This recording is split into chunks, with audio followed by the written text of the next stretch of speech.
President Bola Ahmed Tinubu emerges as ECOWAS chairman.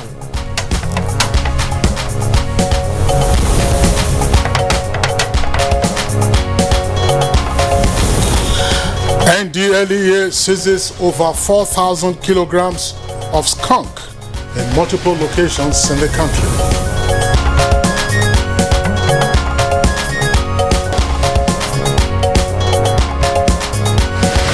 Police Service Commission approves dismissal of 3 senior police officers over misconduct.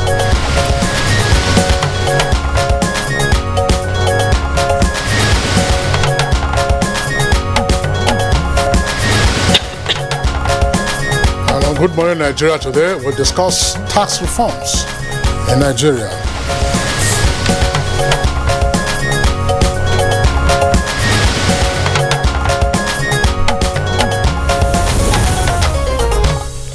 Over time, several significant tax administration reforms have been initiated in Nigeria as part of the macroeconomic transformation to project the country's revenue profile while also creating a more conducive and internationally competitive business environment.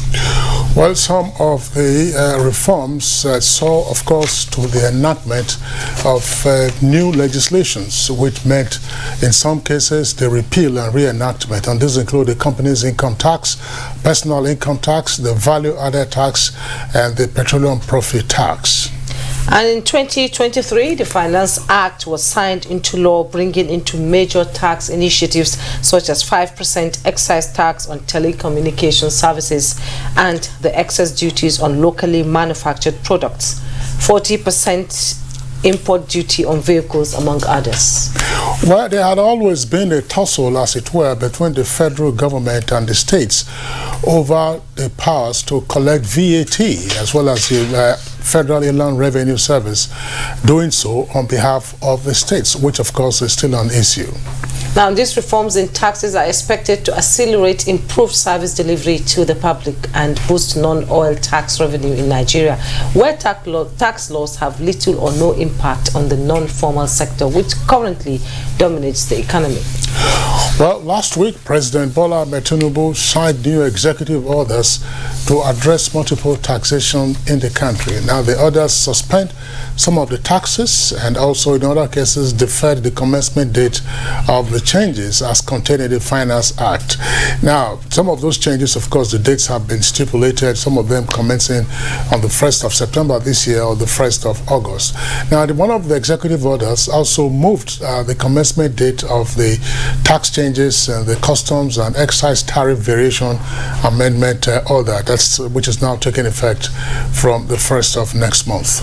And the president also set up a committee chaired by Taiwo Oyedele, a fiscal policy partner and Africa tax leader at PricewaterhouseCoopers, to address various aspects of tax law reform, fiscal policy design and coordination, harmonization of taxes, as well as revenue administration. Now, one declared purpose of the reforms is to help address issues in the country's tax system, which of course include multiple taxes and multiple revenue collection agencies, fragmented tax system, as well as low compliance and sometimes resistance by taxpayers. Now, there is also the talk about the high cost of revenue administration and lack of coordination between fiscal and economic policies. These issues inform our focus on tax administration in Nigeria. You're welcome to Good Morning Nigeria. First for the week, I am Jumwe Yusuf. We are live in Abuja, Nigeria's capital city. I'm Kingsley Osadolo. I joined my colleague Jumai to also welcome you to the program, in the course of which we have our complimentary segments, and these include newspaper review and business. For now, we're taking the highlights of the morning news, and our colleague Nolly Lebelame is right here with us in the studios. Good morning, Nolly.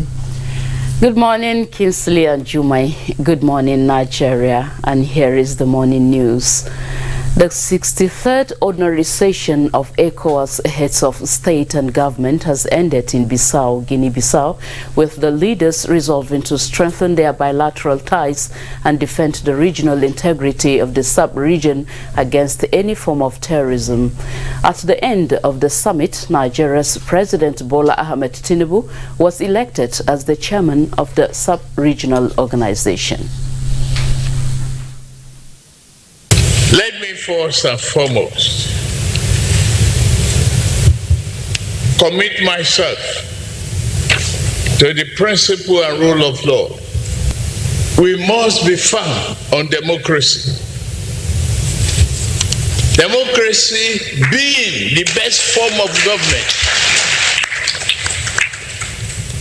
We sat here, we make some sacrifices for it. Without democracy, there's no chance. There's no freedom. There's no rule of law.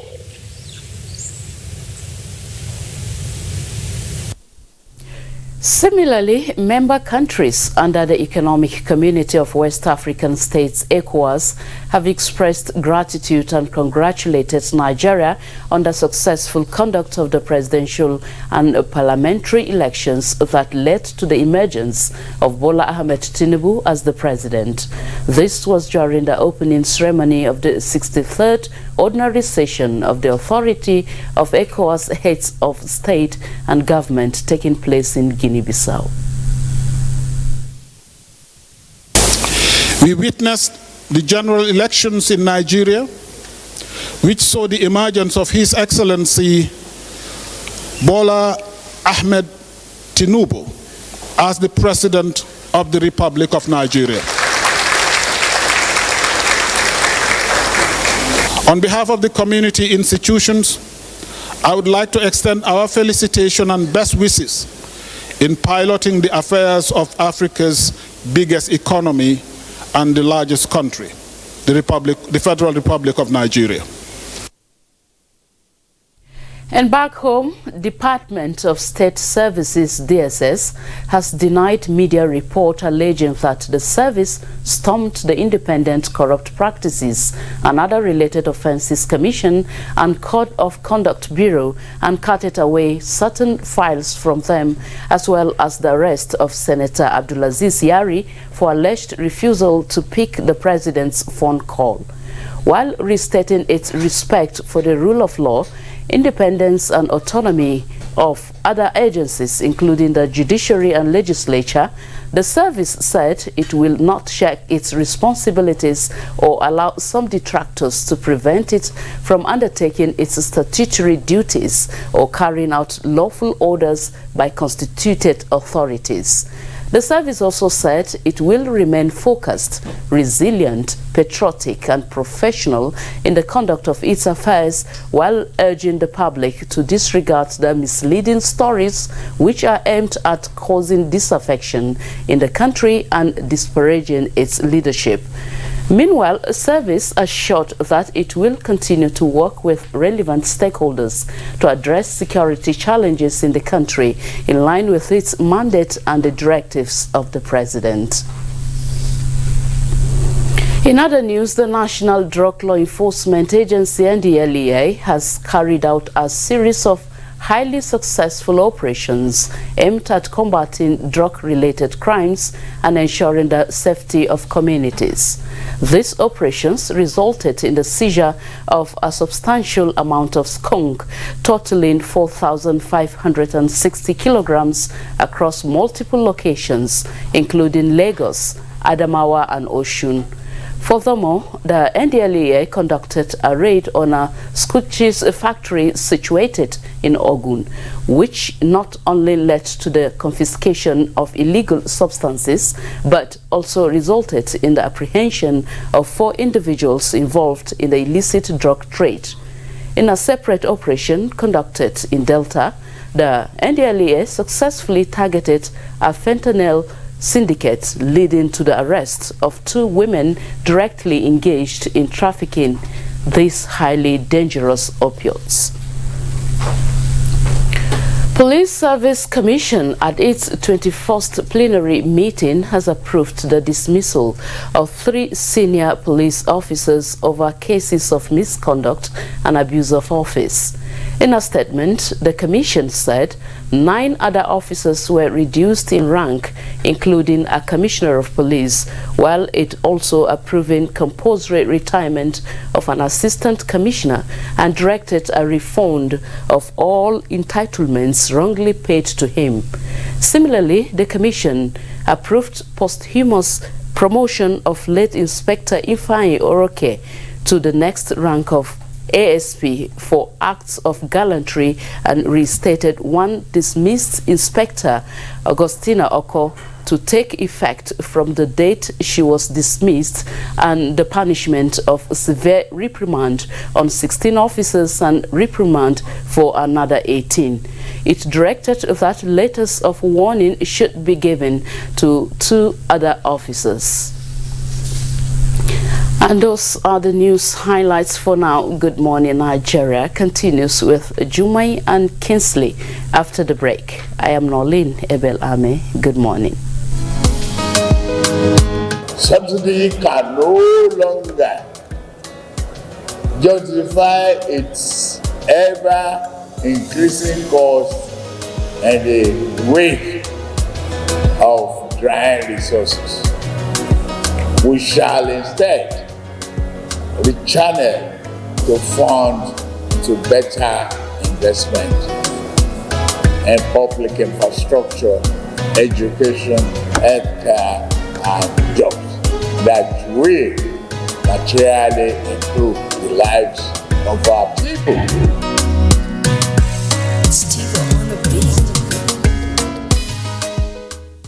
My son has always dreamt of being in the spotlight. That's why I give him Bornvita for everyday vitality that gives him the strength to pursue his dreams.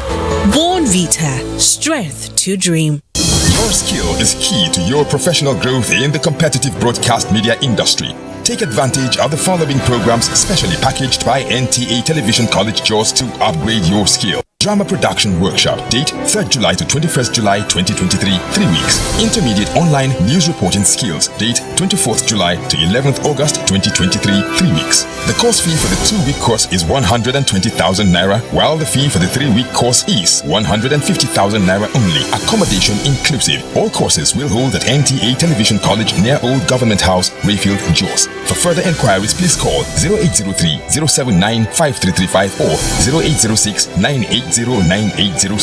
NTA Television College Jos, training you to be the best you want to be. Registrar Announcer. Every morning is an opportunity to take your hustle to the next level.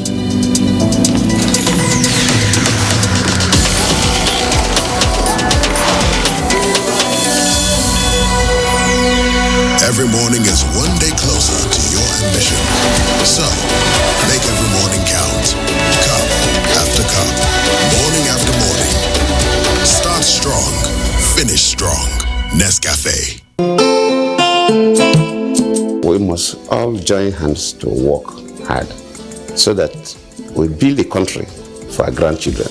My hope is that we develop this nation where every citizen is given his due right. There is transparency, honesty, and integrity. Put the interests of this country first and foremost. Interests of Nigeria is being one nation, one people. We need to put things right, things that have gone wrong before, to try and put right, for the love of country.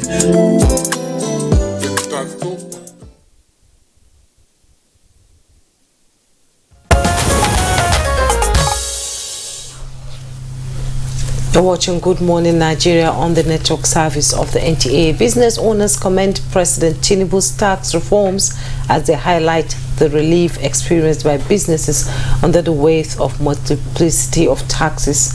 Let's join Tope Alabi for these and more on Business News.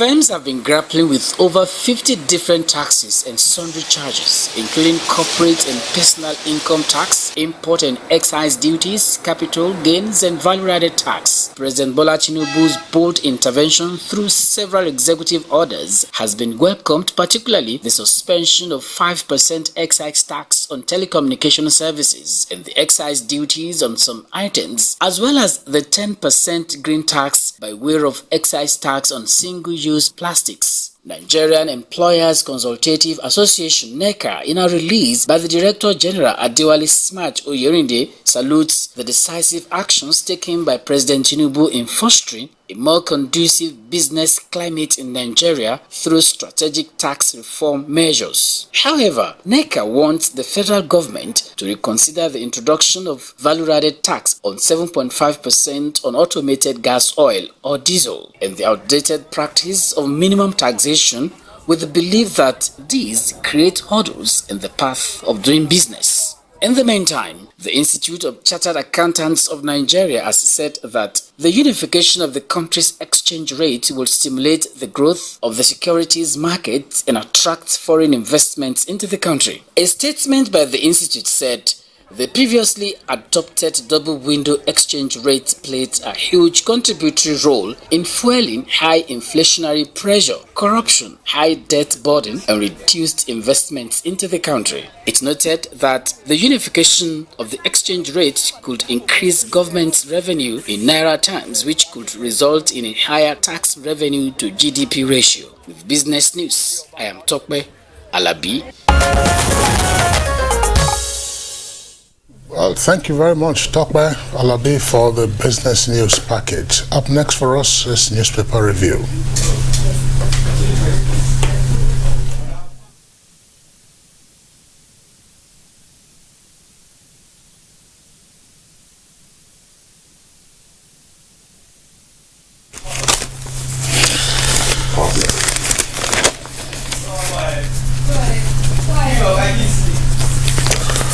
Our newspaper reviewer, Chukwudi Obuaja, is right here with us in the studios, and just getting mic'd up.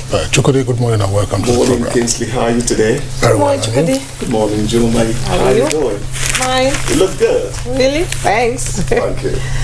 Let's quickly go to the papers. We begin with the Leadership newspaper. And above the masthead of the Leadership newspaper, Tinubu emerges ECOWAS chairman. You find the details on page 6. Ribado to chair Leadership NDLEA conference on drug abuse. You find the details on page 7.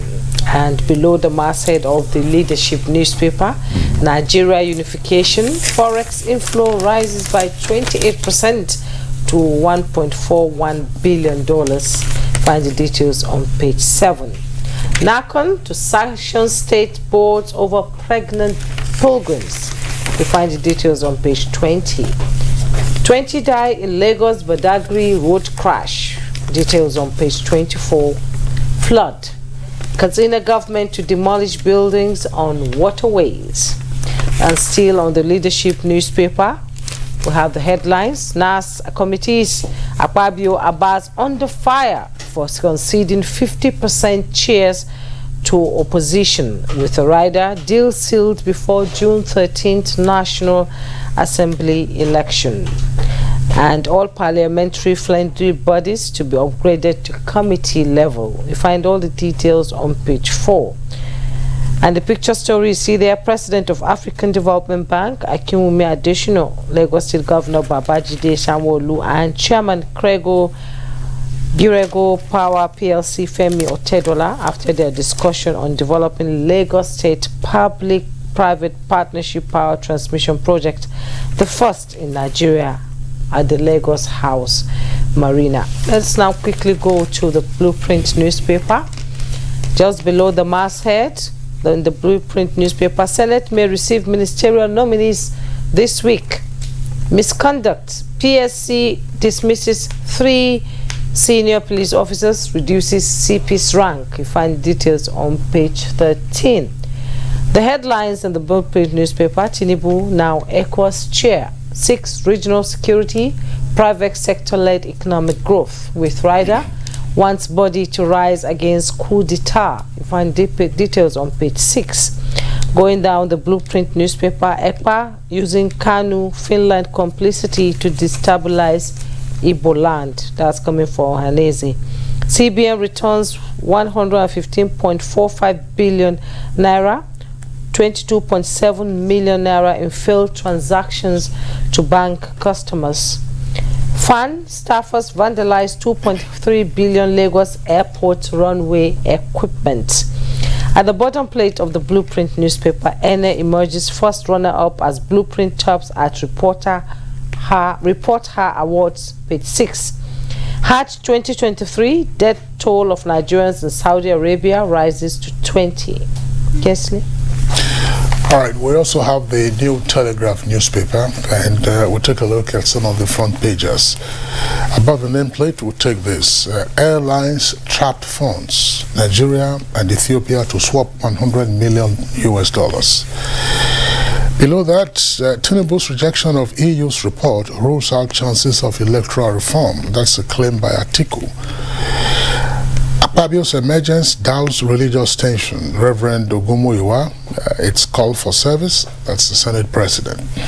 Yari, we will execute our mandate to the letter. That's according to the DSS. Says as governor's summons and release not connected to Tinubu's call. Attrition rate in military worrisome, says retired general. Wants Nigeria creating security problems in different ways, seeks extension of service years. Seychelles bans Nigerian passport holders from holiday visits.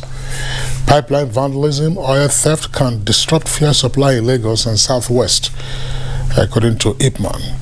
Nigerians and others kept $2.4 trillion in Swiss banks in 2022, according to a report. Account for $5 billion Abacha loot, caught others OBJ, that's Obasanjo, Yaradua is late, Jonathan and Buhari's governments. Asks Tinubu to disclose recovered sum, Serap Rice President to implement judgment. Chukudi. Thank you, Kingsley. Thank you so much. Seychelles, stopping Nigerian visa holders from visiting on holidays. What's the meaning of that? Has it gone that bad for us? Anyhow, that's just an aside. 200% hike in tuition fees will lead to massive students dropout. This is coming from the National Association of Academic Technologies. And I say that those institutions that are planning a meteoric rise in school fees need to tread with caution. Yes, we say we are in the era where government should not have too much interest in how things go out there. Actually, they say in business, but education is not business in that sense. Education is one of those areas that you necessarily have to subsidize. Education and agriculture are in a class of their own. In the United States, agriculture is almost criminally subsidized, almost criminally.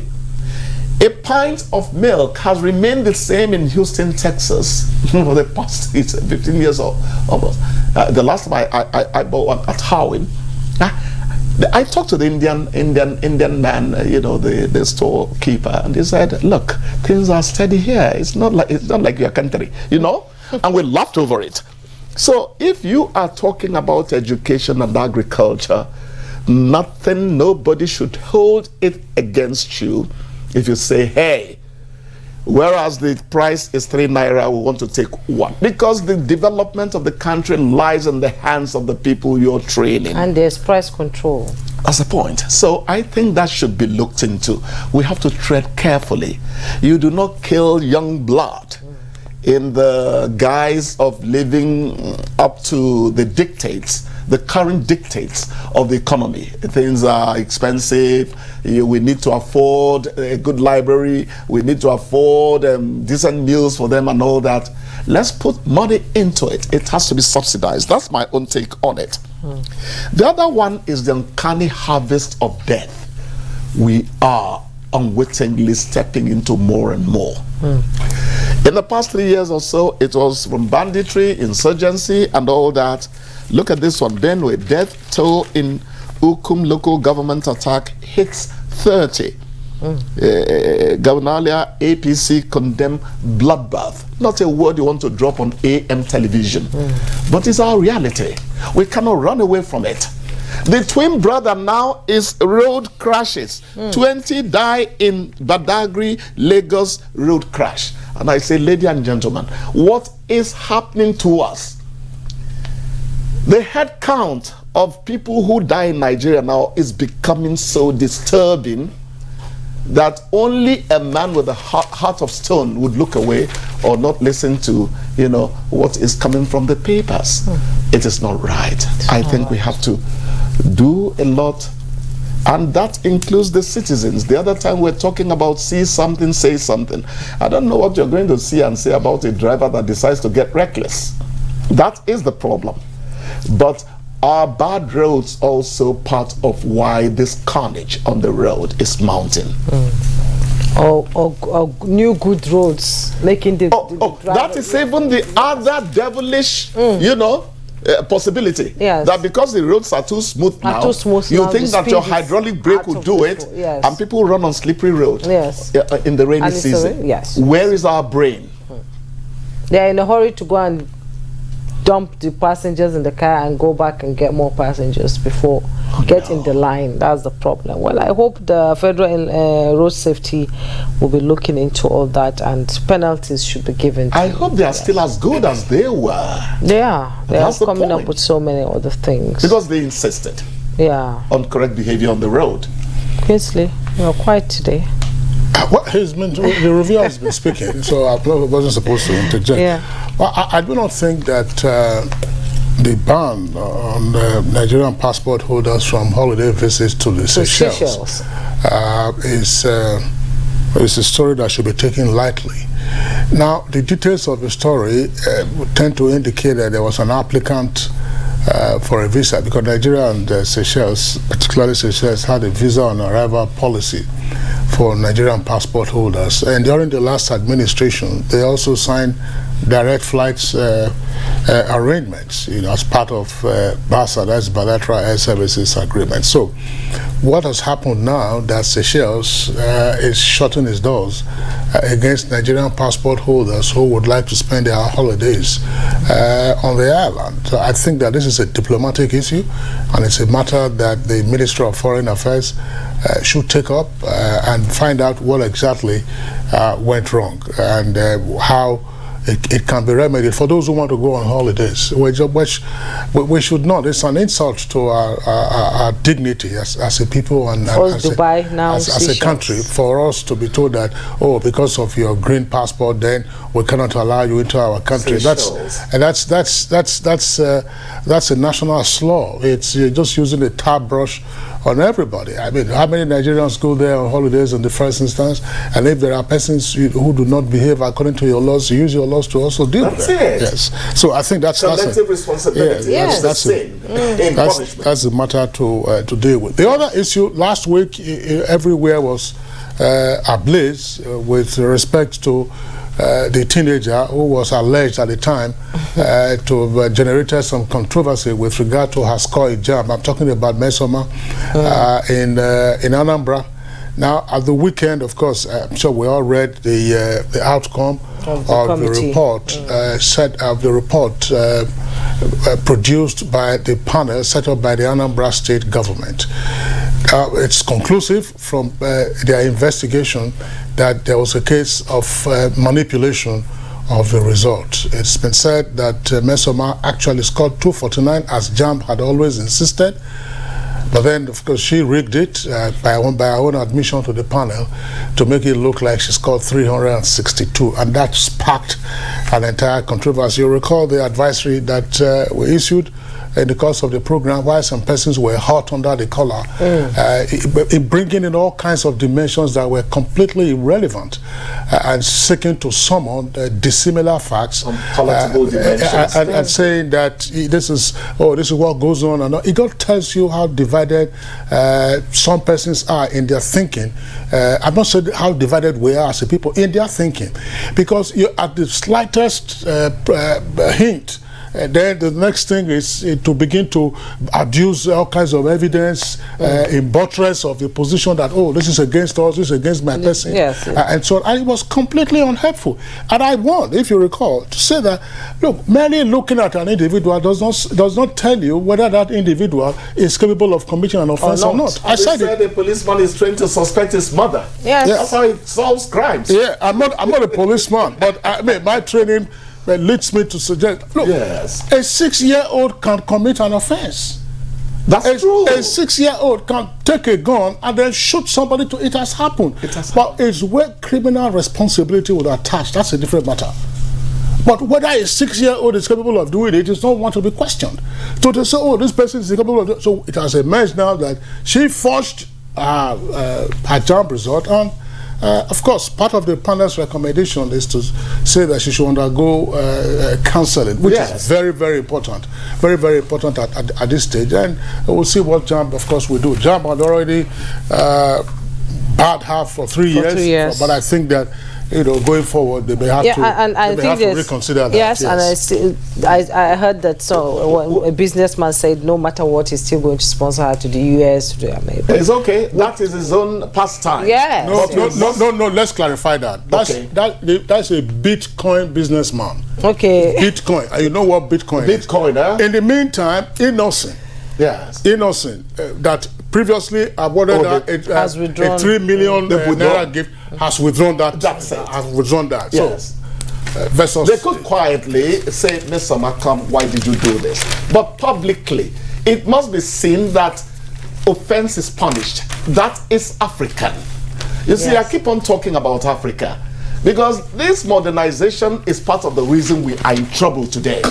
I don't want to go into people in other climes wearing shredded jeans, competing with mad people, and they say they're imitating people abroad. They're wearing jeans that are torn now. You're competing with mad people, Indeed. It's unfortunate, really. It's quite unfortunate. But Kingsley, remember we harped on the need for us to look for the facts. Journalists should tell Nigerians facts drive life. When the facts are established, whether you're going to plead or whatever now can come, that is secondary. But first of all, establish the facts first. We were talking emotionally. And that's what the panel has done. When the panel was set up, there were some persons who said, and it's, according to him, a small issue like this, you are having professors. It wasn't a small issue. It wasn't. It wasn't a small issue. It's a dent. If she had succeeded, it would have been a dent on JAMB. No, well, JAMB, one of the things that, again, when this conversation was going on, or shall I say this shouting match, it wasn't a conversation like that. It was a shouting match that was going on by those who were, crying wolf where there was none. JAMB never said that its back end was compromised. No. It never said that. Never did. It never admitted that. But somebody was saying, it was in JAMB that a snake swallowed the money. Yes, that is fine. And the former JAMB registrar is undergoing trial. Again, that is also fine. But those facts are unrelated to what we're talking about. Exactly. JAMB has been battling valiantly over the years to push back exam malpractices in the UTME. And to a considerable extent, those forms of exam malpractice that we used to see in those days, where you had mercenaries writing the exams for candidates, they are no longer fashionable. People creating so-called miracle centers, they are no longer. So the next thing now is to generate a bogus result. Of course, that bogus result you generated, it's only in your hands. It will not offer you admission anywhere. That's true. And JAMB never announced the highest scorer. She did it herself. Juma, he just mentioned mercenary exam writers. There was a case, a boy went in and wrote an exam for a lady and forgot to say he was female. So he wrote he was male. You see? Later they asked her, how could you make a mistake about your gender? That was how they unraveled that. You see? I'm sorry, this is not a slur, but at that time, Bobrisky had not come onto the scene. There he goes. Look. Hey, on that note, thank you so much. Thank you. Thank you so much. So we'll take a break now. Good Morning Nigeria continues in a moment. Do stay.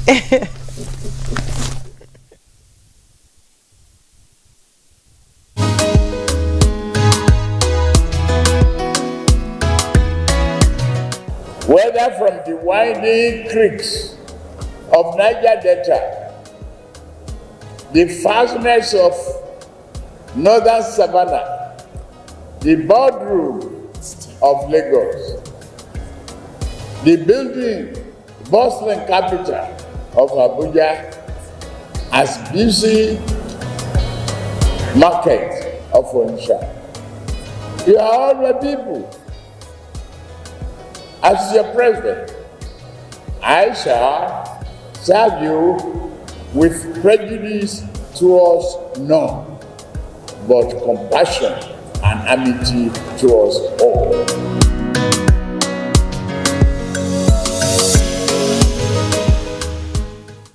The new Milo 3-in-1 Milky and Creamy is truly milky and contains calcium. No need to add milk for that rich, creamy cup, which helps to nourish and energize your kids. Milo! Bye, Mom. He's going to play in this weather. Why did you let him go? He might fall ill. And if he doesn't go out for practice, how will he win more trophies? To protect our family from illness-causing germs during the rainy season, we use Dettol soap every day. Dettol with germ defense gives you protection. Rainy season brings a lot of germs, and Dettol soap's germ defense protects you from up to 100 illness-causing germs. Dettol soap is endorsed by the Nigerian Medical Association. Be Dettol sure. You clean your teeth every morning, but that fresh breath feeling just doesn't last. The answer?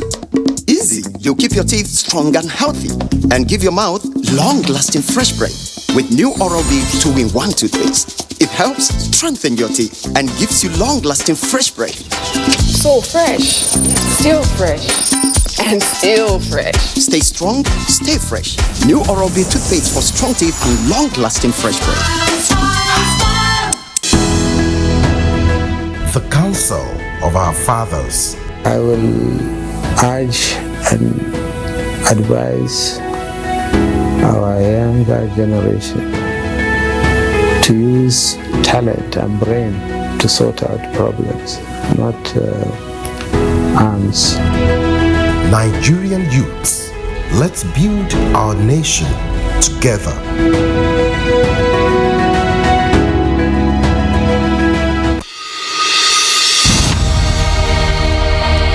Nigeria means a lot to me. And Nigeria means peaceful cohesion. My country. We continue to pray, and then hopefully we will come to understand that unity of purpose, unity of living together. Our ethnic beliefs and background and culture is our strength. Ever since the amalgamation period of 1914 to date, about 109 years ago, the people of Nigeria live very peacefully with one another. I think diversity helps a lot to enhance robust development in Nigeria. All over the country, you have so many ethnic groups, over 250. That is enough to tell you that this is a blessed country. And God has kept together as one indivisible entity.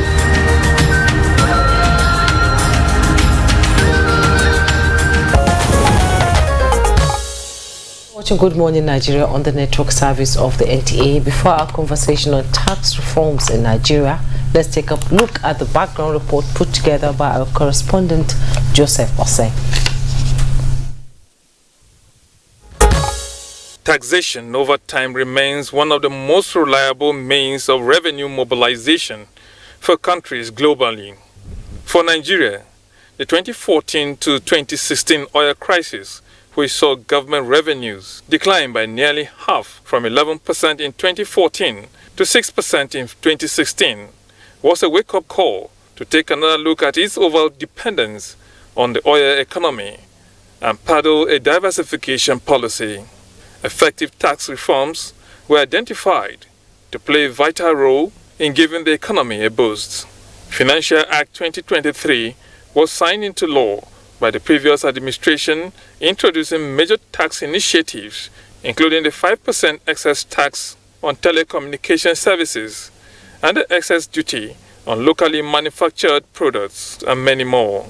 Tax reforms were also implemented in many states to address the daunting challenges of underperformance in revenue generation to meet the country's need and run a prudent and balanced budget.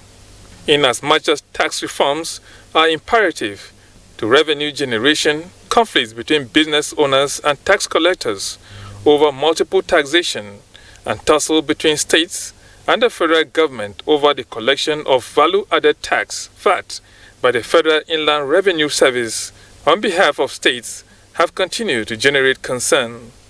To address these challenges and remove all barriers impeding business growth in Nigeria, President Bola Tinubu recently set up a presidential committee on fiscal policy and tax reforms made up of experts from both the private and public sector with the responsibility for tax law reform, fiscal policy design and coordination, harmonization of tax and revenue administration.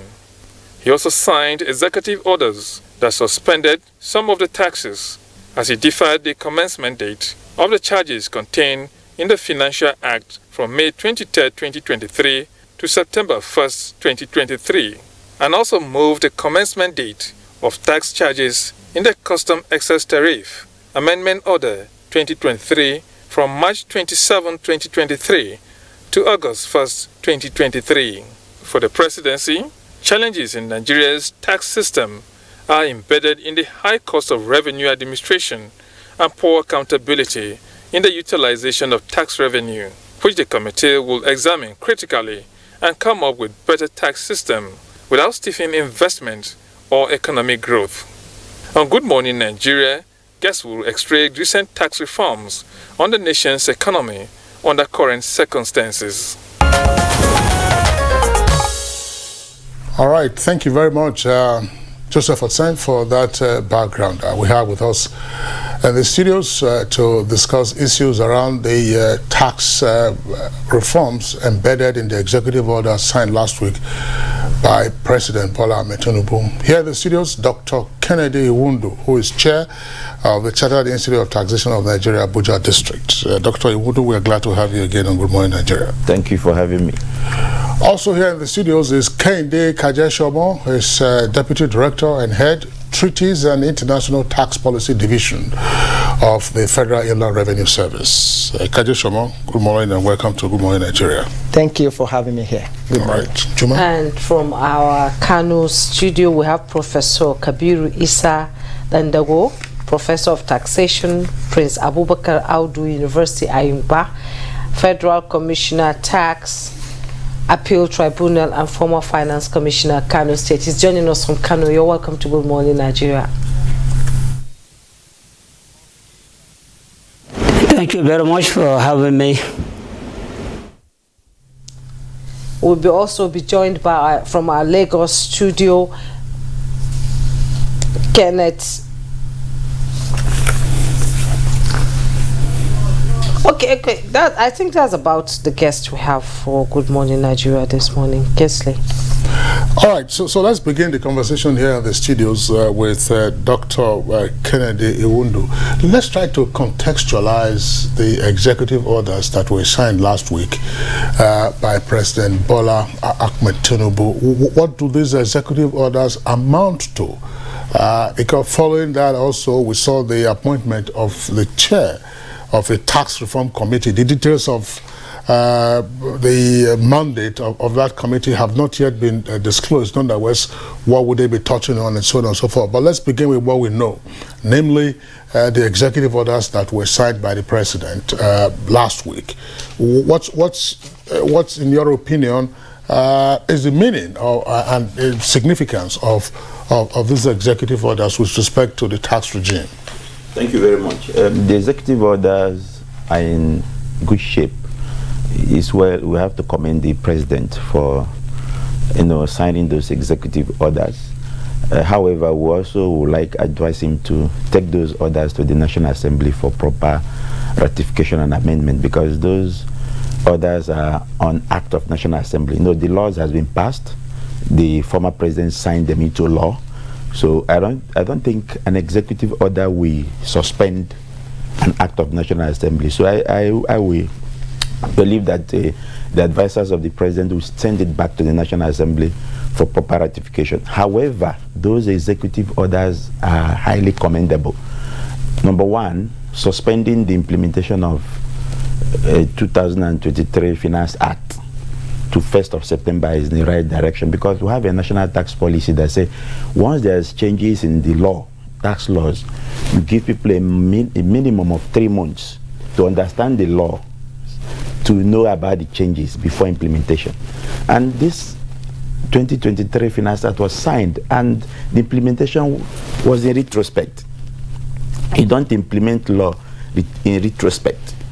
If you make a law, you allow people to understand the law, you allow people to plan. That's what I've called tax planning. You plan for the law. The 2023 Finance Act was signed 28th of May, a day before the departure of the immediate past president. And they said the implementation will start from 1st of May, which is very wrong. You start implementing a law when you have not signed it signed it. So President Tinubu did the right thing to say start from September 1st, meaning that if the law was signed in May, you count that minimum of 3 months in line with our national tax policy, which is June, July, August. Implementation starts from 1st of September. It is in the right shape, and everybody is commending him about it. Then the second one is the suspension of the excise tax on telecommunication, of course. Yeah, before you get into the excise telecoms tax, please clarify this for our viewers, because one of your earlier statements was the fact that, yes, the president has signed the executive orders, but he still has to have recourse to the National Assembly for purposes of ratification. Now, the one you just described now, with the commencement date retroactively May 1st of 2023, what the president has done by the executive order is a mere alteration of the commencement date in line with the tax policy. Would that still require ratification by the National Assembly? Yeah, remember there are 4 orders. Yeah. One is suspension of the excise tax. So that one is not stating a new commencement date. You're totally suspending it. No, I'm talking about the one that is about the commencement date. No, for commencement date, there's no infraction there. I don't see any infraction there. I'm talking about the green tax and the excise tax on telecom that is totally suspended. Out of the 4 executive orders, he said 2. He changed the commencement date of 2, and he totally suspended 2. So let us get it clear. So he changed the commencement date of 2023 Finance Act from 1st of May to 1st of September. There's no problem. On that of custom excise tariff variation, he changed it from 27th of May to 1st of August. We don't have any problem. But the suspension of already existing Act of National Assembly, which involved the green tax and that of the excise tax, I think he needs to get National Assembly for proper ratification. But for me, what he has done is very good and is highly commendable, because we are battling with runaway inflation in the country. We are battling with multiple taxation. People are complaining about tax. Now we want to keep our inflation not continuous rising, but to keep it at the bay. What he has just done is not that it's going to reduce the inflation rate, but at least to make it not to continue to rise. Because if you allow the excise tax on telecom, everybody is using the services, telecom services. So what happens if the prices keep going up?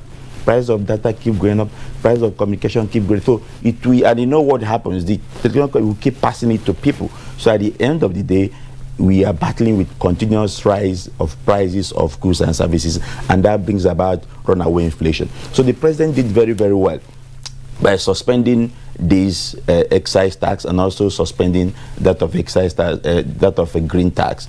Then the commencement date also he shifted. It's also very nice. It's left for the Federal Revenue Service to come up with their own circular to guide us in terms of computation and implementation of this change in the particular commencement date. Because definitely by next year we are going to prepare 2023 account. The computation of these taxes will be impacted by this change of commencement dates of these laws. Yes, indeed, tax plays a very vital role in the development of the economy of any nation, and Nigeria seeks to foster more economic growth and development. How imperative is tax collection to the development of this country in view of the new reforms by President Bola Ahmed Tinubu? Thank you. Kindly. Thank you. In most jurisdictions of the world, the focus for their revenue stay is actually taxation.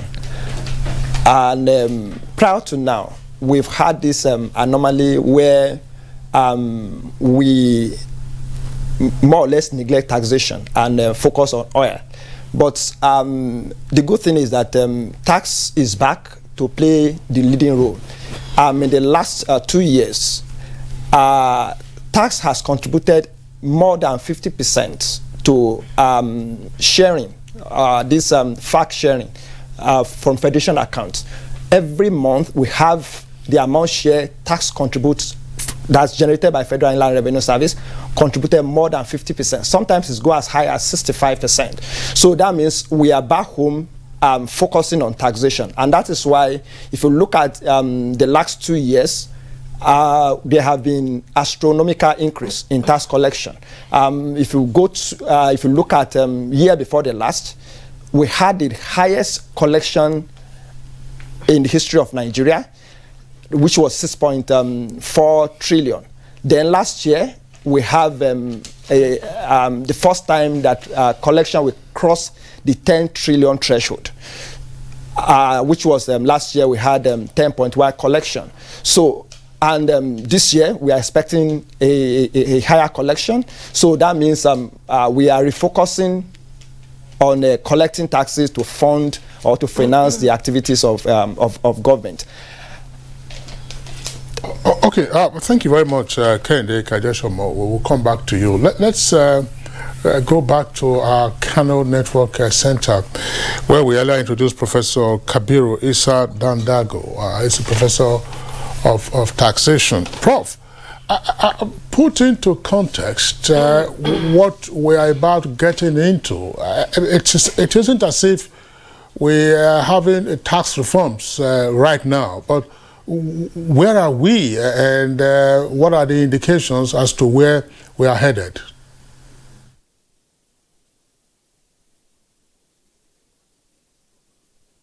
Very much. The 4 executive orders that have been signed by the president are there to support the provisions of Finance Act, not to put them aside. You know, countries are ruled through laws and order. And then the law will be enacted by the National Assembly, but the order will be released by the executive arm of government as to how to implement the provisions of the law.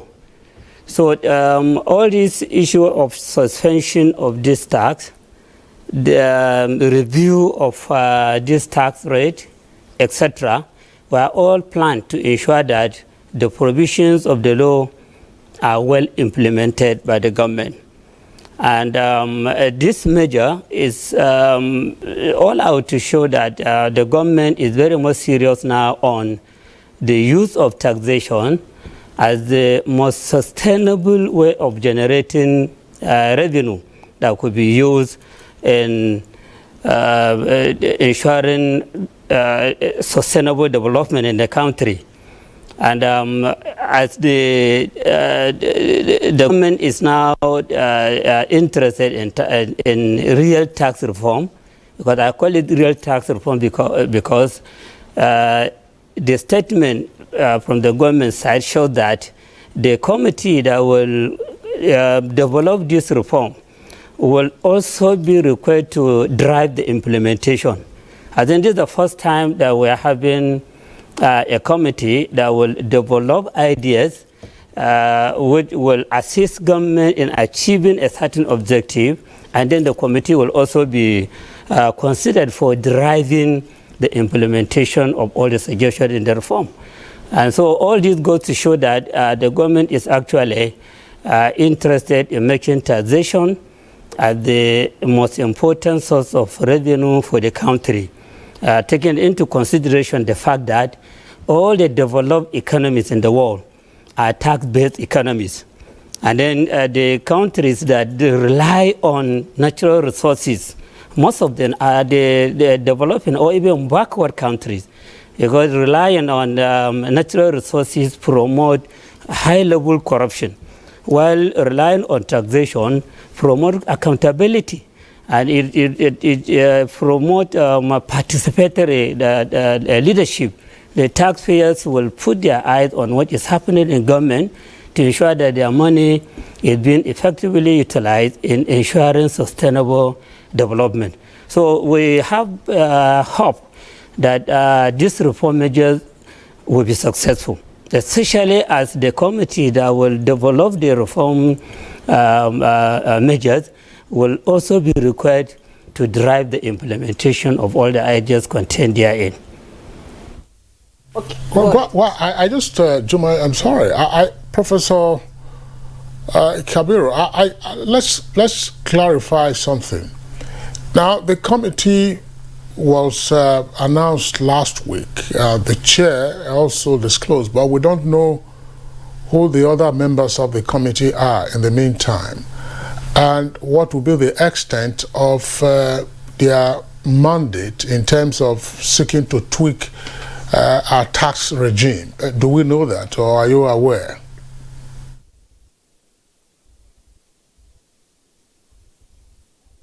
From the government side has not made it very clear as to the terms of reference of the committee, or even the membership of the committee. I have not had the membership. I only knew of the chairman of the committee. It may be a one-man committee.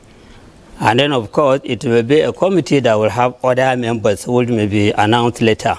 But the key issue to note is that the committee is expected to come up with reform measures that will streamline all the changes or the amendment made in the Finance Act in respect of increase in rate and instauration of new tax rate, how these are to be implemented.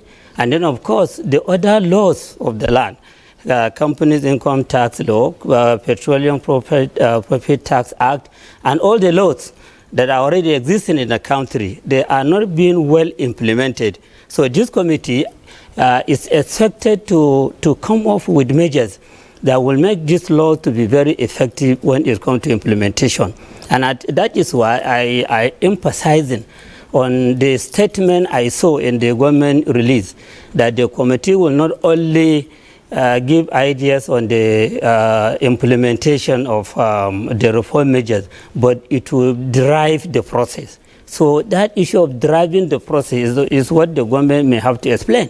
Will the committee be responsible in checkmating the activities of all the revenue centers, or the committee will only be giving them some suggestion as to what to do and what not to do? So if the issue of implementation is part of the terms of reference of the committee, then we can say that the reform measures that will be recommended by the committee will be impactful to revenue collection that could be used in ensuring sustainable development in the country. Okay, thank you so much, Professor Kabiru. You've raised some pertinent questions which I would like Mr. Kennedy to reply. Would they be in control of the Federal Inland Revenue and all the revenue organizations? Because it's like there's only one man on the committee, and while I was reading up, I saw that the Mr. Adelabu Zak Adediji, who is the essay to the president on revenue generation, said that Nigeria ranks very low on the global ease of paying taxes, while the country's tax to GDP ratio is one of the lowest in the world and well below the African average. How will a businessman in the market be able to understand these reforms that we are talking about here? Break it down to the lowest level so that I can also understand. Thank you very much. I think the committee at this point is to make recommendations to the government on how to harmonize the revenue structure of Nigeria. Right now, the revenue structure of Nigeria is somehow scattered. If you look at the taxes and levies approved list of collections, the federal government has almost 9 taxes there to collect.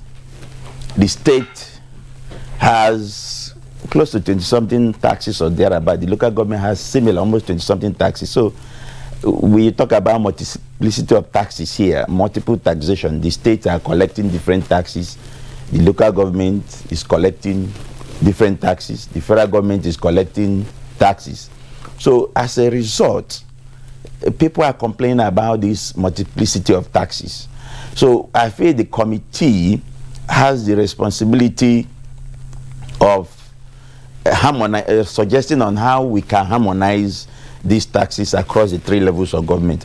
Nigerians are not even saying that they will not pay taxes, but they are looking at a more harmonized structure where you come in, like investors who want to invest in the country today will ask you, can I see your tax structure? And I'll give him a list. You start seeing 9 taxes from federal government, 20-something taxes from the state, and 20-something taxes from local government. It might be discouraged. Yeah.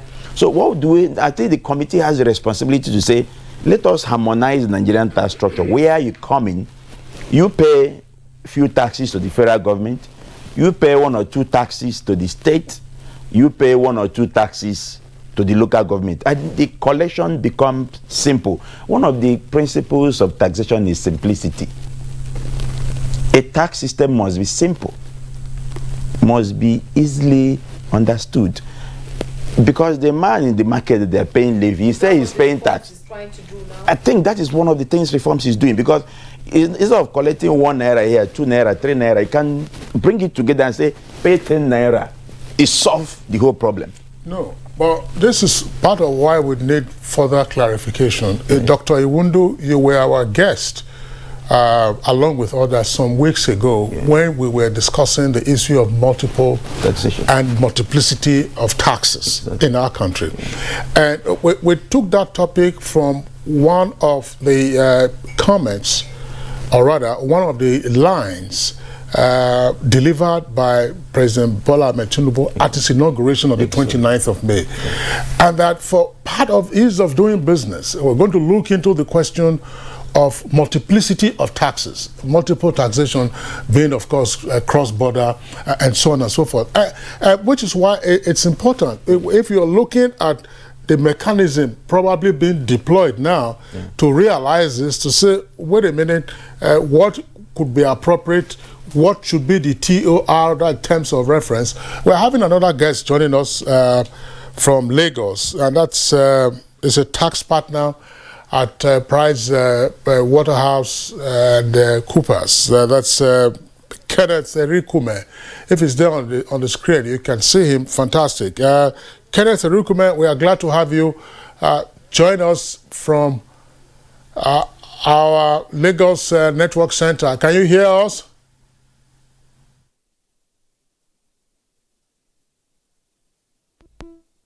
Clearly, once our engineers do that, we'll have the opportunity of going to him. I want to, in the meantime, return to Professor Kabiru Dandago in our Kano networks. Okay, well, we also understand that that line is done. I'm sure our engineers will clear that up, and then we'll be able to bring the guests in. Now, this is the president says, look, we will deal with the issue of multiplicity of taxes. Now, can we look at what generated the multiplicity of taxes in the first instance? You were already addressing one of them. Exactly. And then the many players in the tax ecosystem. Of course, we know taxing powers are allocated by the Constitution. Powers to also collect are also things that we deal with. You have a framework, joint tax board, and so on and so forth. How will this committee fit in? Because from what Professor Donago was saying, you have a committee. This committee will not only generate ideas with regard to informs, but will also be involved or even drive the implementation. And you have pre-existing institutions or frameworks for purposes of our tax ecosystem. I don't know whether my question is clear. Yeah. Yes. I can preempt what they want to do. I'm just preempting. I'm not too sure. The committee could come in place to suggest on how to harmonize our tax system. I don't think the committee is only coming to talk about the Finance Act. The committee is generally looking, the president wants the committee to generally look at the entire tax system and bring about a more organized way of harmonizing our tax system.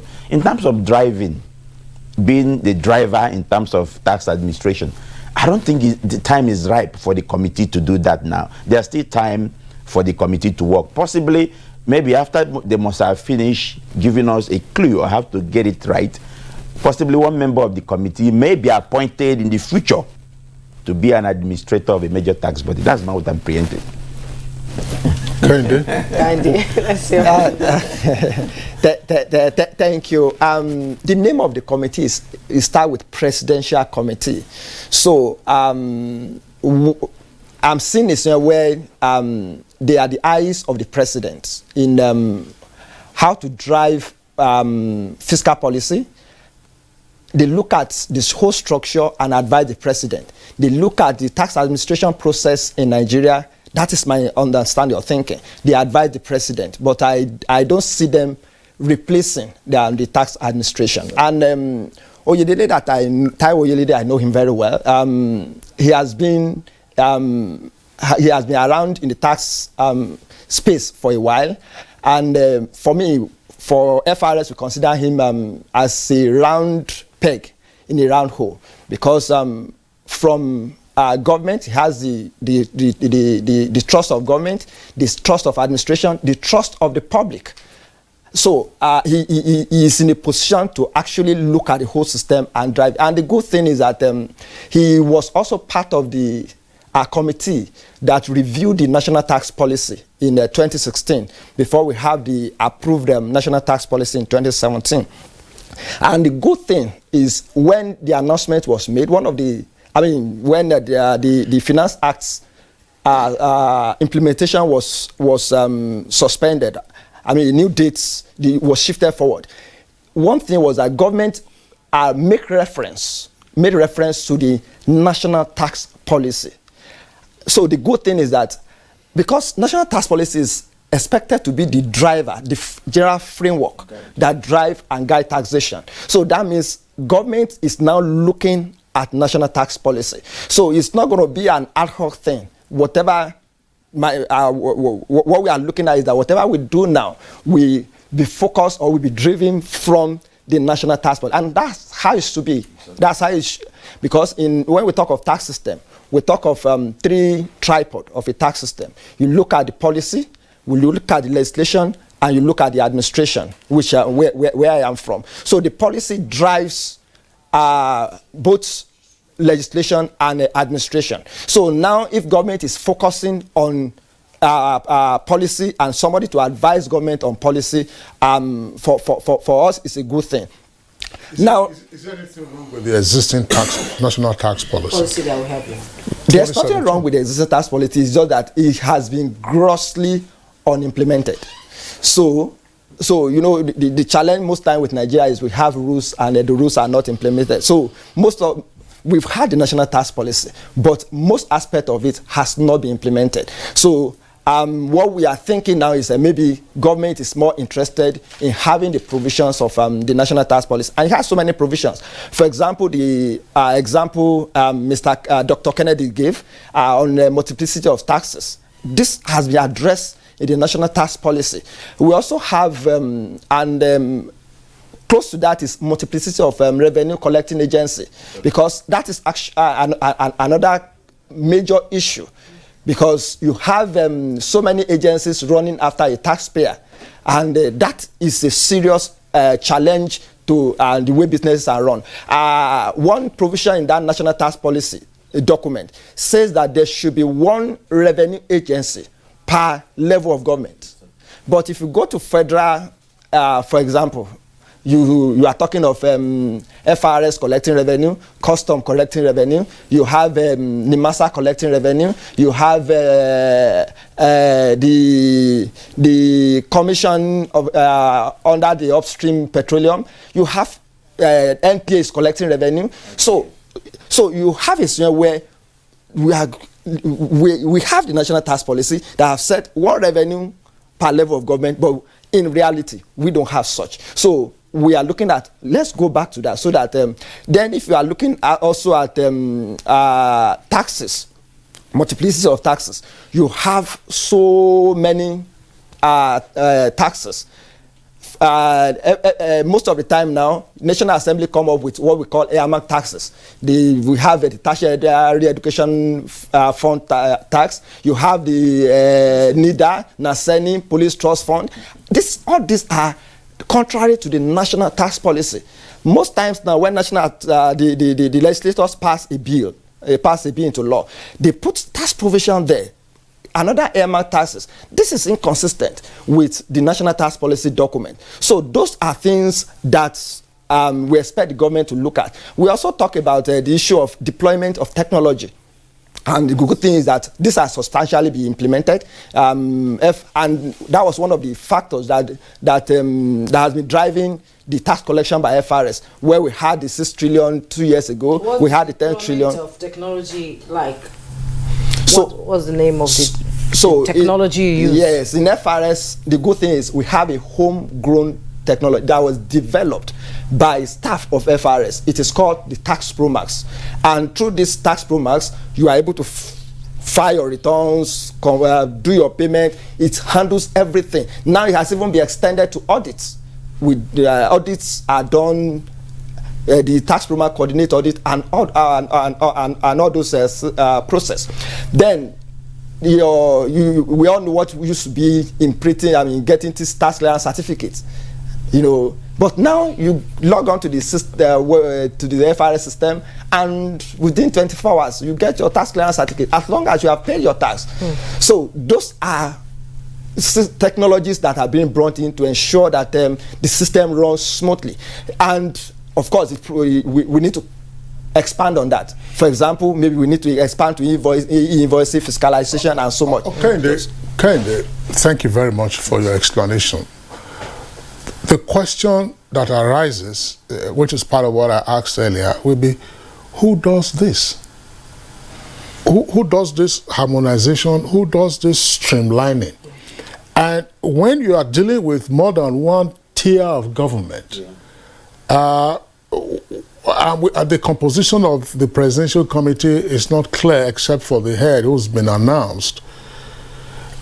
You states, from what we have seen, in the spirit of, they will say fiscal federalism, there is a lot of jurisdictional and territorial defense.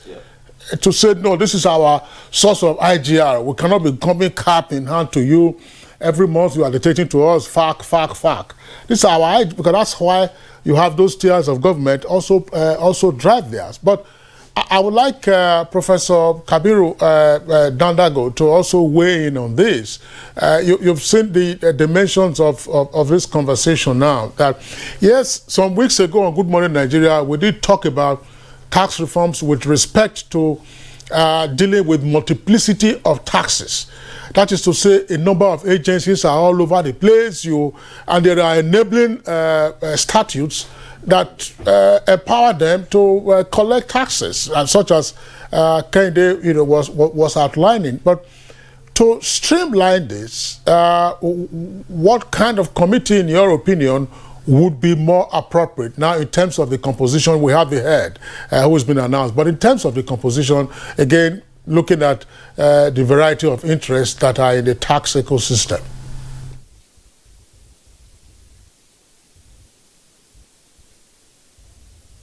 To streamline this, what kind of committee, in your opinion, would be more appropriate?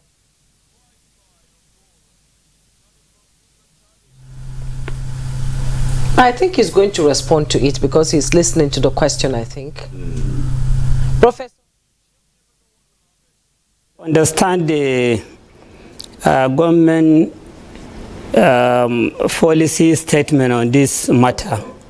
They have identified many problems that need to be addressed through the tax reform. But if we can summarize them, we will emphasize on this issue of multiplicity of taxes. We'll emphasize on the issue of collection, which is different from generation. We'll also emphasize on tax morale. How do you encourage people to be paying tax voluntarily? And of course, the issue of coordination. So taking them one by one, when you consider issue of multiplicity of taxes, one, there is maybe misconception to payers of taxes, levies, rate, charges, they just unify them as taxes. Taxes are supported by the appropriate laws. And then you have charges, you have levy, you have fines, etc. People paying all these consider themselves as paying taxes. So of course, as the Kende mentioned, you have some sources of revenue that are designed for local government, some for state and some for the federal government. So at the local government level, they have too many levies and charges that need to be harmonized. So if we consider them as taxes, it means that this reform committee has a lot of work to do there. In Kano, when I was Commissioner of Finance, we tried to harmonize all these charges, levies. We reduced them to about 3 or 4, so as to minimize level of payment people are making on different things to local government. The same thing at the state level. We have to come up with some harmonization laws, including MDA's revenue harmonization laws, just to reduce the multiplicity of charges, levies, etc. at that level. So I think the reform committee had a lot of work to do in this regard. One, there is the need for sensitization for people to understand what are the charges, levies, etc. payable to state and local government, and how will this be harmonized. And that's where the issue of driving implementation comes in. So the issue of multiplicity of taxes is a very big problem that at different forums. So this committee, I have the confidence with the chairman and maybe the member that will be outlined will be able to take care of this problem. But the issue of collection, which is a big problem, and I think to me is more important than this multiplicity of taxes problem. Because what we see as a collection is quite different from generation. The taxes being generated at the federal level, at the state level, even at the local government level, is much higher than what is being collected because of the too many corruption in the process of collecting these taxes. A taxpayer may be assessed to pay 10 million naira at the taxable income or tax on whatever income, profit, capital or consumption. But they may just negotiate with the tax collectors. This person may end up paying 2 million or 3 million. And the person collecting may get 2 million. And then that person will save a tax of about 5 million. So instead of paying 10 million, you pay 2 million. It means that what has been generated is 10 million, but what has been collected is 2 million. So cases of poor collection when compared to generation are all over the place. And that may be the main reason why our tax to GDP is very low. So addressing this problem will be a very big tax to the reform committee. And then the third one, this issue of tax morale. People that see how government are just spending money on unnecessary project are being discouraged from payment of tax. And that may be the reason why they go into some tax evasion strategy, so that they minimize illegally, rather than tax evasion, which is about minimizing legally. They minimize what they should pay to the government. So when tax morale is low, as a result of the high-level corruption that taxpayers see among the tax authorities, and even the government itself, which spend the money being collected by the tax authority, they will be highly discouraged to comply with the payment of appropriate tax to government. They'll just be looking for ways of avoiding of evading the tax.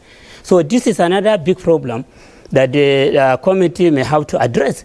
And then the other problem is the coordination, policy coordination. You have measures at the state level, you have measures at the local government level, at the federal level to generate revenue, but you don't see strong coordination among all the tax authorities. Even the Joint Tax Board, you wonder what they are actually doing. They will meet, they will discuss issue, but then you will see disalignment, coordination when it comes to relating between one state Internal Revenue Service and another, or the Internal Revenue Service at the Federal Revenue Service, or the Internal Revenue Service and the Revenue Committee at the local government level. So this is another big problem that is making the country to be generating and collecting much, much lower than what the government should be collecting in the form of taxes and even in the form of levies, etc. So I think a lot of problems are there for this committee to address.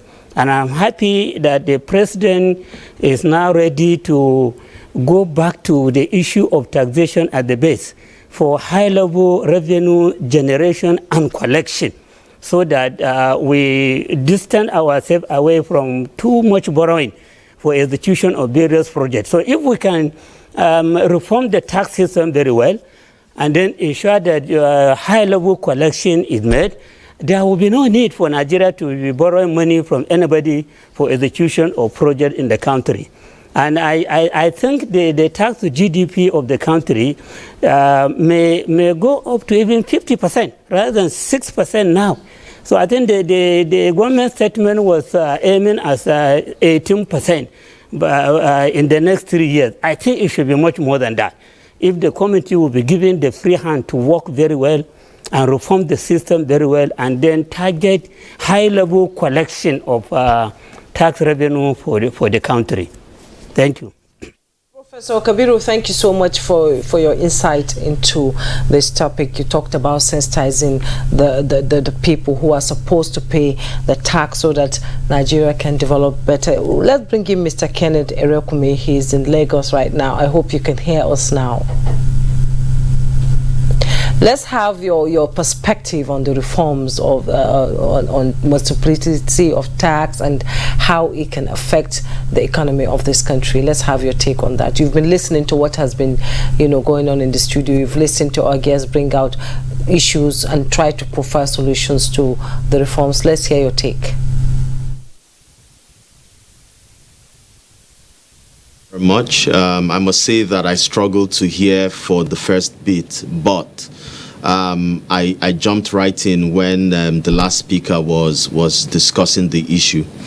So for me, I consult largely in the private sector, and I've had many research work done in this area around multiplicity of taxes. So in many sectors of the economy, this is a big challenge because companies are struggling with especially the compliant companies. They're struggling with, meeting up with obligations from every angle, both at the federal level, the state level, and the local government level. And if you remember, when the World Bank used to do its ease of doing business survey, Nigeria ranked poorly in terms of ease of paying taxes. And the reason for this is because, when you have that constant pressure from different directions to pay taxes, for a compliant taxpayer, it can become disheartening. And when technology is not employed to ensure that you're able to meet with your obligations, it also becomes quite complicated. But like the last speaker mentioned, so this is the reality. So many of the companies, the compliant companies, consider Nigeria to be a high tax jurisdiction, especially at the corporate level, because our company's income tax rate is very high. It's 30%. Education tax has been increased twice already, to 2.5% to 3%. Remember that education tax is not a tax on profit. It's actually a tax on pre-depreciation profit. And then you have VAT, and our VAT is not true VAT. In Nigeria, you can't claim VAT on your purchase of fixed asset or purchase of service. In other countries where we argue that our VAT rate is low compared to them, but they are doing quite well in terms of VAT collection. So those countries, they have 15% VAT rate. So sometimes we assume that it is the rate that is the problem. But in those countries, if you buy a car and you pay VAT on the car, you'll be able to recover the VAT against your sales. But in Nigeria, it's not possible, so I'm in consulting. So when I provide, tax consulting services to clients, I have, all my cost, VAT on my cost. I can't claim any of them. So it's really wrong to assume that our VAT rate, because it's low, our VAT is not a high VAT regime. So many companies are grappling with all these multiple pressures if you are compliant. But if you're below the tax radar, you're sort of incentivized to be outside the tax radar, and so-called the informal sector that the government has been trying to crack. Now, let me park that for a bit and go back to multiplicity of taxes. Multiplicity of taxes is a symptom of structural issues that we have, right from the Constitution to legislation. So it is only a symptom of things that essentially, have been put in place by fiscal policy. For example, the states and local governments will argue that they are closer to the grassroots, and therefore they need taxes to be able to meet up with their obligations and their projects. However, the tax legislation, the way it has been structured by Constitution, is such that many of the big legislations are done at the federal level. And when they are proposed at the federal level, everybody has to comply. And the big taxes are then given to the federal and allocated more to the federal in the current revenue sharing formula.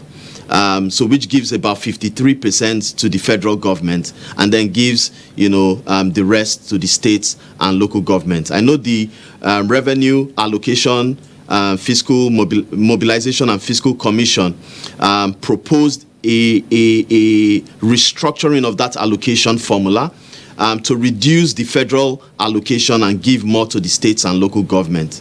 I don't know how far that proposal has gone. But when you have that sort of centralization of the revenue at the federal level, it puts pressure on the states and local government. And that's why you see them coming up with small taxes here and there. And that is, the outcome of the symptom. You now have the multiplicity because, within the framework, that the taxes and levies approved list of collection has given them, they now try their best to meet up with their obligations in there. Now, bearing in mind the other problem that has been mentioned already, that many of those states and local governments, because of the lack of centralization and structure to their processes, many of that revenue leaks out of the system and is not accounted for. So you see there that the structural problem becomes a vicious cycle, that it causes proliferation of taxes, but at the same time, it's not contributing to the pool of funds. Even though we have rebased our tax to GDP ratio now, and I see the presser from the FRS and the Nigeria Bureau of Statistics saying that it's not 6% as we were saying, but it's 10%, but it's still low because when you look at other jurisdictions, they're doing 13% and upwards. If we're looking at South Africa, you're doing 25%. There are other issues, but I'll pause here. And like the last speaker said, the committee has serious work to do. Kenneth, thank you very much there for your explanation. I still want to stay with you. What we just had is your first take. In terms of the mandate of the committee, I don't know what information you have, but it's only the chairman who's been announced. Other members have also not been announced, and the terms of reference have not also been fully disclosed. I'm just wondering, the many interests that have been identified in the tax space, that's to say tiers of government and all that. Is this a committee that probably will be more efficient first step dealing with, for instance, federally imposed and then federally collectible taxes, where you already have a multiplicity of them? That's we're talking about education tax fund, NPA tax, NTA tax, customs tax, all kinds of things. And you set up one institution, you embed a tax in it. You set up one regulatory body, you embed a tax in it. Is this the kind of thing that the committee will first deal with, say at the federal level? Because we know that there could be resistance from the subnational entities if straight away a federal entity were seeking to prescribe for them without their own input. Thank you very much for that question. So as you would imagine, the chairman of the committee is my fellow partner in PwC, but I've not had enough time to have a conversation with him on the structure of that committee and its terms of reference. But having said that, I can preempt some of the conversations that could come up in that committee. As you have said, earmark taxes is one of them. When you begin to have those federal, taxes being enacted, remember we had a national tax policy that said that all tax legislation has to come through one funnel so that the National Assembly has visibility and they're able to enact it in a structured manner. But what you see with Nigeria is that many times a problem pops up here, we throw a tax at it. Another problem pops up here. So, ASU is on strike, we raise education tax. You see the police is struggling, with NSAS. We now have Nigerian police levy, and so on and so forth. So we tend to, throw taxes here and there. And for companies, we are squeezing them, to the bones, right? So obviously, this committee, that would be one of the things they would have to look at. How do we harmonize and bring all these federal taxes together? Because at the end of the day, it goes into the same purse. It is now a question of appropriation. But of course, they have to look at the issue of efficiency as well, and how they empower, and equip the current tax administration authorities like the FRS and the customs to be able to be effective in their job, right? Because, at the end of the day, if you harmonize these taxes, you streamline them, you want to be able to expand the tax base so that we are able to collect. The problem we're having is that when you have all this proliferation, states, local government, federal, the tax evasive tendency increases significantly. And many people who should otherwise be formalized are now pushed into the informal sector. So we need to empower, the tax authorities, with, technology, with capacity, even in terms of compensation and structure, to be able to deal with some of these things, right? Because at the end of the day, we can harmonize the taxes, but the efficiency has to increase significantly, in order for us to be able to meet it. So that would be one of the components. But they would obviously have to look at bringing stakeholders together. One of the things I've said is that, the way tax laws are enacted in Nigeria is not ideal and it's not best practice. So many times the government will just sit and come up with a tax legislation. you need to bring stakeholders together, the organized private sector and critical stakeholders, the citizens together in a round table and have a comprehensive conversation. I want to see the possibility, and this is me speaking and not preempting the committee, a case where some of these taxpayers who have suffered for a long time and have carried the country in terms of the tax burden are asked the question, how do you think we can, use you and engage you to expand the tax net? Because some of them, as big corporates, they have subcontractors and contractors that are, somewhat smaller, which they can onboard, and you can then get their data and use it for proper tax administration. But it has to be a comprehensive conversation. Kenneth, we'll take a break right now. When we return, our conversation will continue.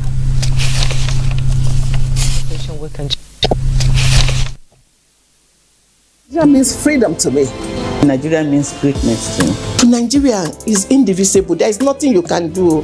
We all have to savage it together and learn to love each other. We are indivisible.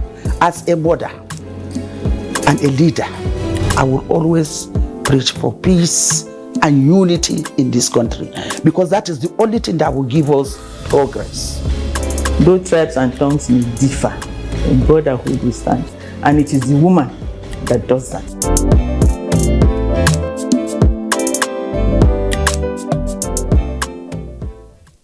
Oh, you can reach the stars, anything your heart believes. Oh, just a little try, there's no limit to your dreams. Here's to the intentional ones. To those who break through the limits. To those who always go for it.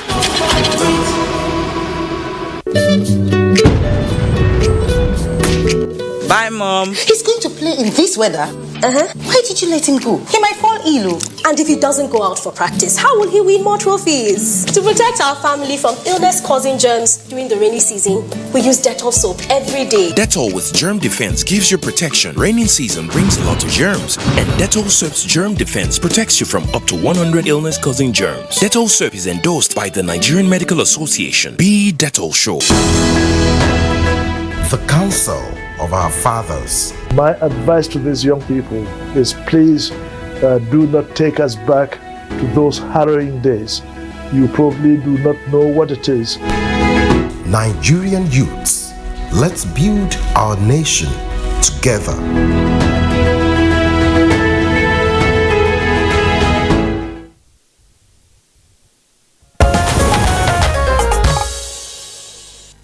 You're welcome back, and you're still watching Good Morning Nigeria. We still have our guest here in the studio, and we've been talking about tax reforms in Nigeria. Let's bring in Kinde, the informal sector, which Mr. Kenneth raised, about value-added tax, which is, generating revenue for Nigeria. It has been described as Nigeria's missing gold mine. And we're looking at the Federal Annual Revenue coming out with policies like the VAT Direct Initiative, which is to capture more people into the tax net. How would that make it easy for people to, ginger them to come and pay, tax? With this initiative with the Market Association of Nigeria? Thank you. Mr. Kenneth spoke about the low tax to GDP in Nigeria, and I can quickly identify two issues. Yes, there are many, but quickly two issues. Our GDP major contributor is agriculture, and you have where we have about more than 26% of our GDP is in agriculture, but the taxation of that sector is almost non-existent, with so many waivers and incentives and so on and so forth. So if 26%, almost 26% of your GDP is more or less not taxed, then No tax coming from there. Yeah, very little tax coming from there. So you can imagine what your tax to GDP will be. And another issue is the issue of informal sector, which has been a major challenge for a very long time. And when you are looking at the informal sector, it's not talking about the small, because people will think, oh, taxing the poor. We are talking about those market women that sell laces, that sell gold, that sell shoes, and most of them are outside the VAT framework. Women? Oh, I mean men, including men, including men. I'm just looking at a typical Tinubu square in Lagos, where you have the big market women and others. So, and most of them are outside the tax net, the VAT net. So, what FRS has done now is to partner with the market association themselves. So it's going to be a very much easier, because now they are partners with us through the Market Traders Association of Nigeria. So yes, Matan. So it's not the issue of what we have in the olden days, where the tax authority, the more you hear a tax authority coming, our fathers will run to the bush, and but now they are the major drivers through the association. So we expect a very good compliance. And what will be the effect of that compliance? Yeah. That compliance will bring about collection in that area. So it's good that we are back to refocusing on VAT. VAT has so many advantages. The fact that it's easy to collect, and it's direct from source. Direct from source, simple, easy to collect, and so if we leverage on that advantages, and with the partnership with the market traders, we expect that there will be a very good collection. And Mr. Erukumi also mentioned the fact that the VAT we practice in Nigeria, and I think that's also one of the issues that we addressed by the committee. Or you suggest that they should address? Yes. The fact that our VAT is a little different from what most people practice, and we expect that, for example, in ECOWAS, we now have an ECOWAS directive on VAT. And we are a member of ECOWAS. Our president has just been appointed as the chairman. So now VAT, there's a ECOWAS directive on VAT. So we expect some of the reform that will be undertaken is to model our VAT in that direction. Namely, what is this ECOWAS directive? That's the ECOWAS directive on VAT is how across the ECOWAS how their VAT system should look like. For example, of course, the rates, what the rates should look like, the range.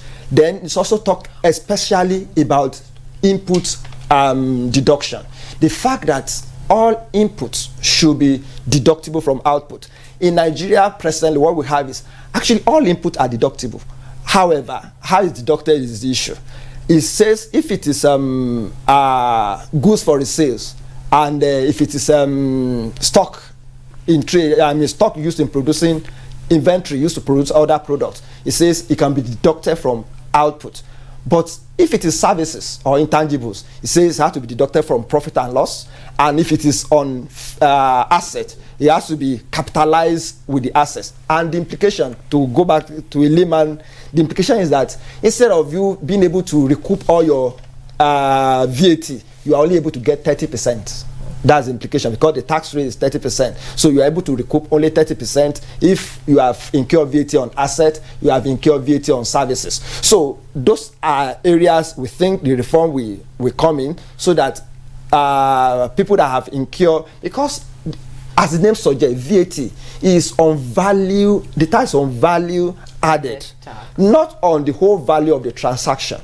So, and when you are talking of value, you are talking of the additional value that have been created, and that is what the tax should be on. And if you want to do that, then all inputs must be deductible from output. So those are some of the areas we expect the committee to bring reform, so that we have a VAT system that is similar to what is being practiced, and of course reform process so that everybody has. How would this influence the African Free Trade Area Agreement? The African Free Trade area is a bigger issue because that involves a whole Africa, but this is on for West Africa. For West Africa. The African Free Trade area is to create a scenario where goods and services can move freely within African jurisdiction, so that there's no barrier to trade or to movement of goods is drastically reduced. Seeing Africa as one market. That's okay. Thank you very much. By the way, it's funny this morning. All our guests this morning, 4 of them, their first names begins with a K. You just read my mind. K. In Kano, Kabiru, Professor Kabiru, Issa Dandago. In Lagos, Kenneth Erikome. Here in the studios, Kehinde from FRS, and then Kennedy Iwundu. And then Kingsley. Where Kingsley? I'm on 1 hour now with No, well, actually, your alphabet prefigures the K. JK. Yeah. So it's interesting. But let's come to one of the Ks this morning, and I'm happily our conversation is not having K leg. So Dr. Kennedy Iwundu. We can, from what we're saying now, there are many dimensions to all of this.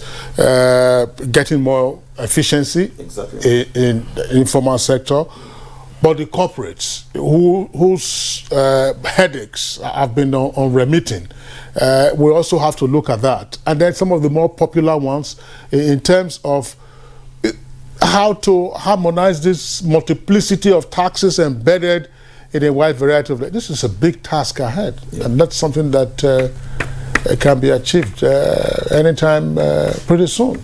But we can. So, can we begin to just cut off the slices and say, these ones are achievable within some reasonable time frames? Yeah, thank you very much. One of the challenges we have in Nigeria today, facing tax collection, is data.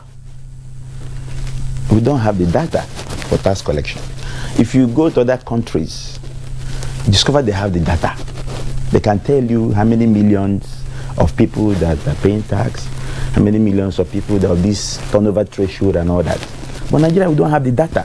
So that is the big problem we have in the country. However, for the market, I have clients who sell electronics. And I'll tell them, you need to collect VAT when you sell this electronics. They tell me, no. If I put VAT on this product, my customers will run away and go to the next shop because the next shop will not put VAT. I said, but you already facing a FIRS audit and they're asking you to pay the VAT. He said, however, I'm going to pay it, no problem, but I'm not going to put VAT because if I put VAT on this product, my customers will run away.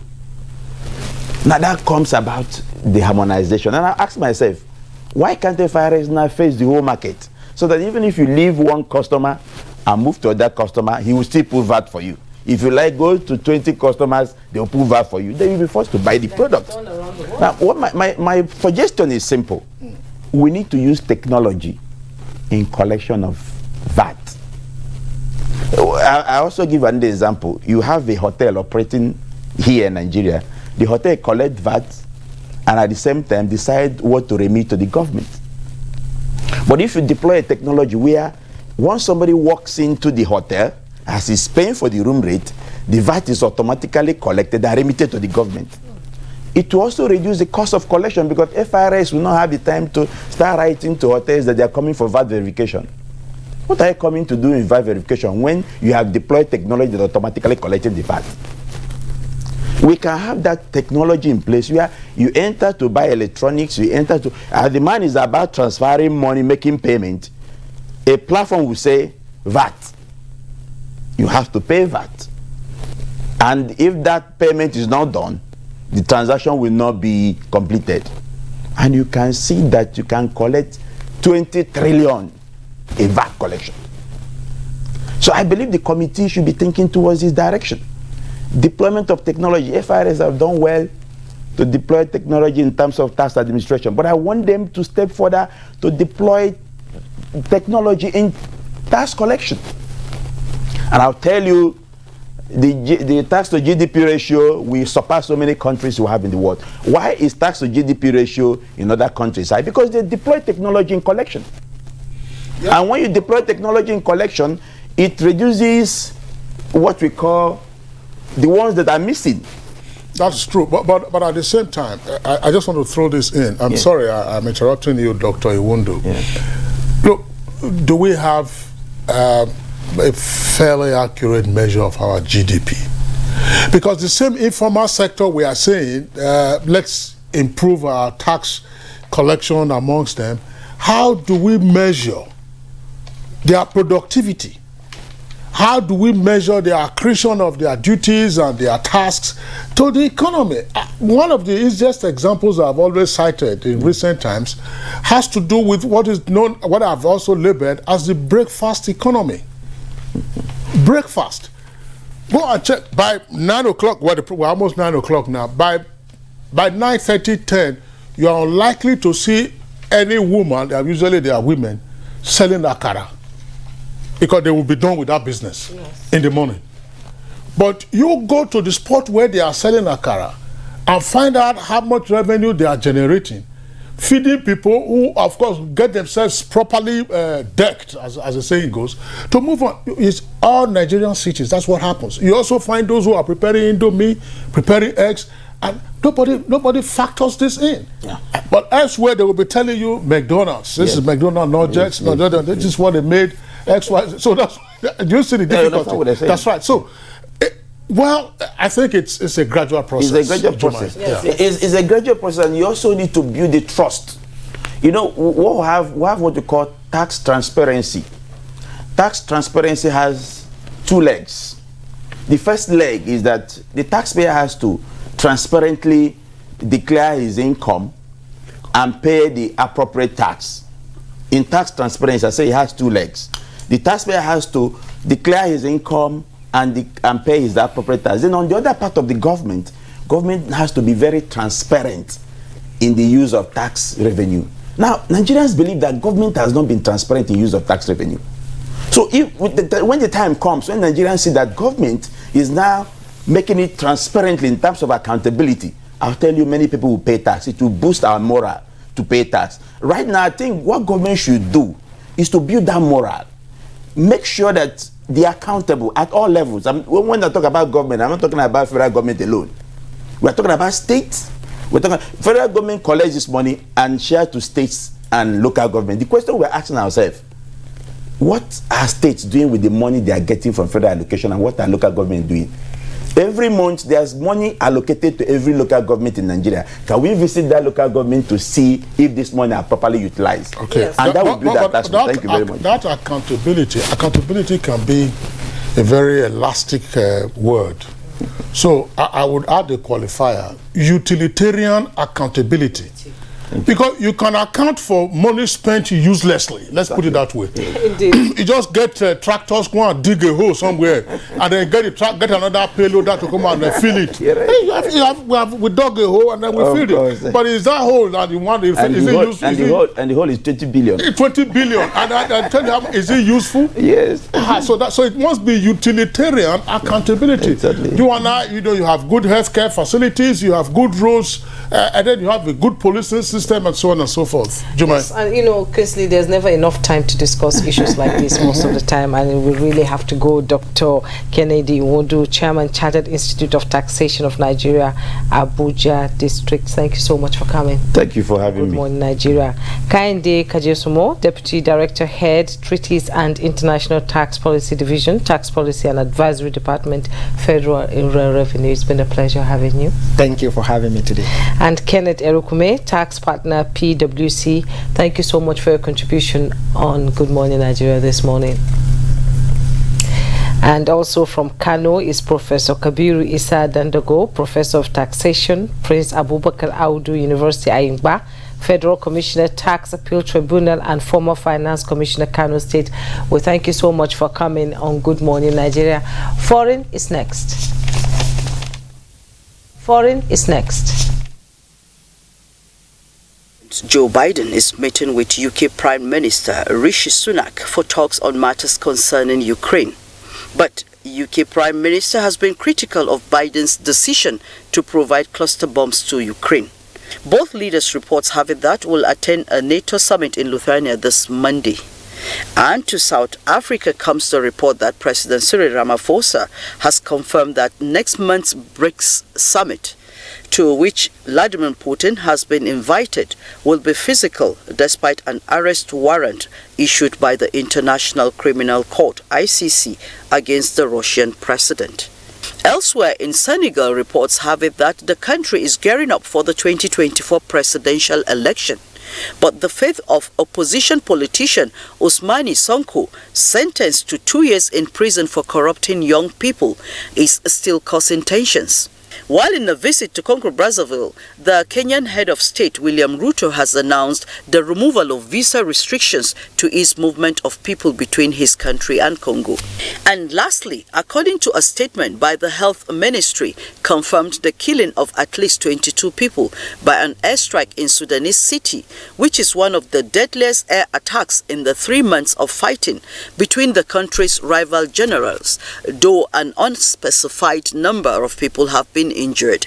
Patricia Esamiluba on the foreign scene. All right, let's go now to the world of sports. Nigeria's The Tigers beat Mali in their opening Group B game at the second edition of the 2023 FIBA AfroCan holding in Angola. In Sunday's encounter, the Tigers emerged victorious with a 62-56 points win over the Malians. Up next for the Tigers is a tough fixture against host Angola later today in the three-team group. The second edition of the FIBA AfroCan kicked off on Saturday, July 8th and will end on July 16th. Nigeria Premier League champions Enyimba held Sporting Lagos to a 0-0 draw in their Niger Super 6 encounter at the Mobolaji Johnson Arena on Naikan, Lagos on Sunday night. The Aba Giants have now failed to record a win in their opening 2 games in the competition. Sporting Lagos created the better goal-scoring opportunities in the game. Mohamed Silikifilu missed a penalty for Enyimba 14 minutes from time. The penalty was saved by John Noble, who was named man of the match following his impressive display in the keenly contested encounter. Enyimba occupied last position in Group A with 1 point from 2 games. And in tennis, Iga Swiatek saved 2 match points and Elena Svitolina beat Victoria Azarenka in a thriller as 2 women's classic lit up the Wimbledon 4th round. At the same time, top seed Swiatek was fending off Blinda Bencic 6-7, 7-6, 6-3 on center court. There was also quality and drama on court 1. Ukrainian Svitolina celebrated a 2-6, 6-4, 7-6 win over Azarenka in what she called the second happiest moment of her life after giving birth, but Belarusian Azarenka left to booze. All right, so that's it for us on Good Morning Nigeria today. Thank you for being with us. Tomorrow is another day, same time, 7 o'clock in the morning. Until then, look after yourselves. I'm Kingsley Osadolo. And I am Junmei Yusuf. Do stay safe.